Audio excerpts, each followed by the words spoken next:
Dan bisa di sini sini.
Ya, dan berhasil dijinakkan.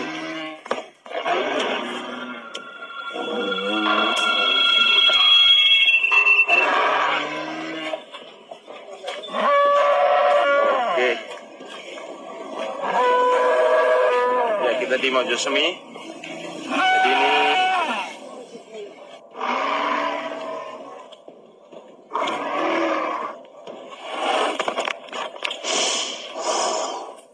ya, dan akhirnya berhasil dijinakkan. Ini adalah hewan yang baru didatangkan dari jauh di sana, dan Mojosemi bisa menghadirkan hewan ini untuk kalian.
Teman-teman, video yang tadi apakah itu betulan, editan, atau hoax?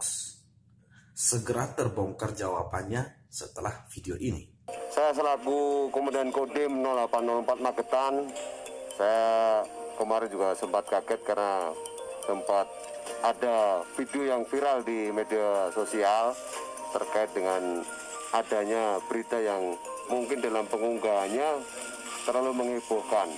Jadi dalam pemberitaan ada barang hewan purba yang ditemukan di Gunung Lawu. Pada dasarnya tidak ada. sudah terjawab bahwasanya itu adalah buatan, itu tidak alami. Pertanyaan lanjutan kita adalah apakah itu sebenarnya rekayasa DNA sehingga itu adalah prestasi dari laboratorium, atau rekayasa elektrik, rekayasa kabel-kabel sehingga itu adalah prestasi dari bidang otomotif, atau itu hanya sebenarnya rekayasa atau modifikasi tata busana, fashion, sehingga itu adalah prestasi dari bidang make up. Setelah ini kalian akan melihat faktanya.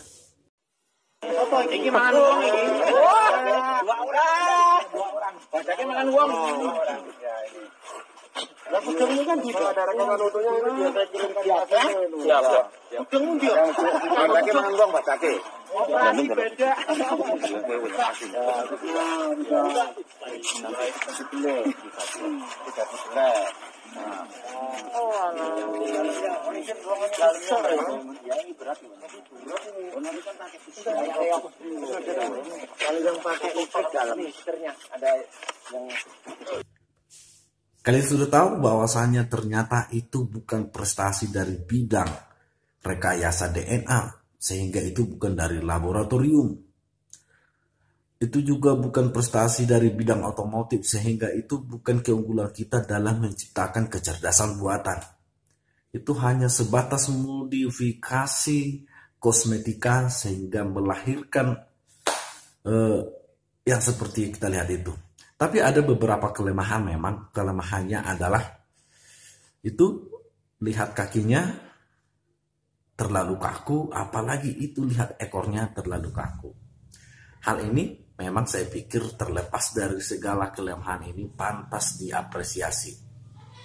Tapi di luar itu yang mau saya bilangkan kepada kita, bahwasannya baru-baru ini Cina yang selalu kita tuduh adalah negara komunis sudah berhasil membuat matahari buatan yang baru yang sama kekuatannya dengan matahari. Cina. Apakah ada perbedaan kita yang mendasar secara biologis dengan Cina? Saya pikir tidak ada. Tuhan itu adalah maha adil menciptakan manusia secara sempurna. Yang mungkin membedakan kenapa mereka maju dan kenapa kita begini-begini saja adalah ini persoalan sistem negara kita.